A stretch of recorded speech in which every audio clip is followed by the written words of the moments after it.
En general, siempre los argumentos que se emplean para deslegitimar la existencia de un pueblo indígena son argumentos de este tipo, ¿no es cierto? Son argumentos esencialistas, desde atribuir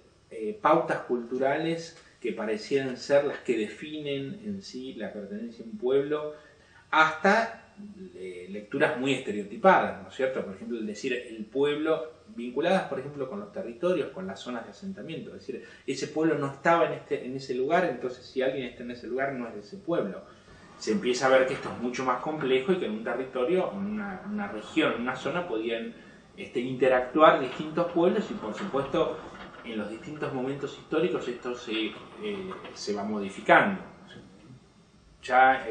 a fines de los años 50, pero en especial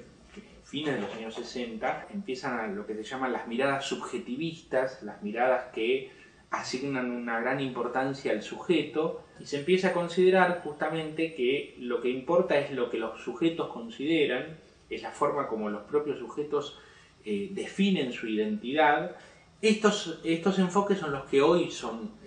hace varias décadas, son dominantes en las ciencias humanas, en la antropología. Es decir, estas miradas relacionales, dinámicas de las identidades tienen que ver también con la complejización de las ciencias sociales, de las ciencias humanas y considerar una serie de factores mucho más complejos que como se hacía hace 50 años, ¿no es cierto? O sea, también esto, es decir, bueno, hay otros aspectos que no son solamente la lengua.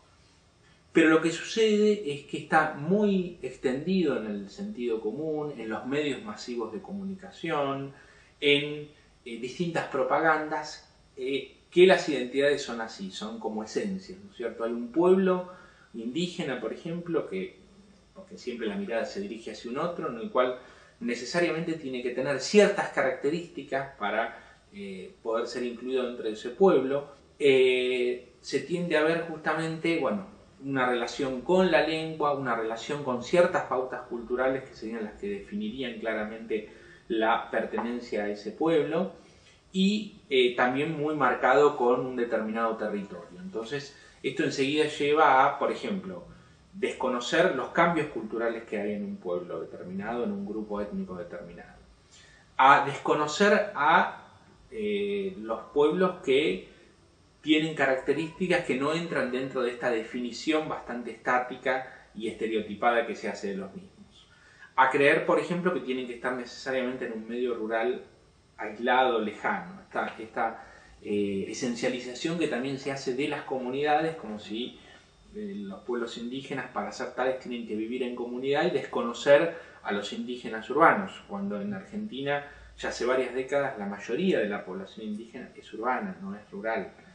Y también la mayoría no vive en comunidades, pero es tender a ver como que bueno, un pueblo, por ejemplo, tiene que vivir en una comunidad para ser tal y si no pierde su condición. O también la lengua, que muchas veces es utilizada como argumento para negar justamente el derecho a la especificidad cultural y se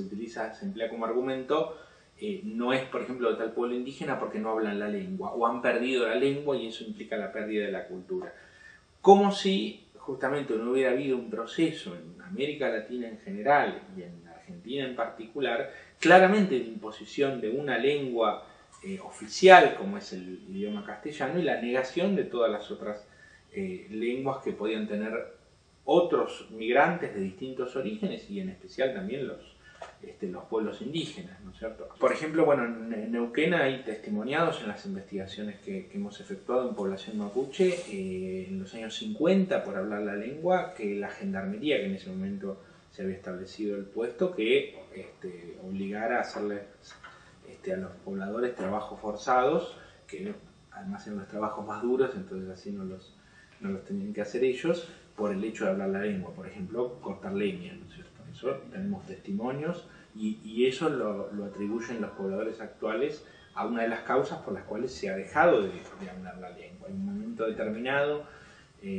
más o menos en los años 50, donde esto aparece muy fuerte, el hecho de la persecución por el uso de la lengua, que es lo que lleva justamente a que se fue perdiendo, ¿no es cierto? Hay, por supuesto, un montón de pobladores que lo hablan y se está buscando ahora recuperar.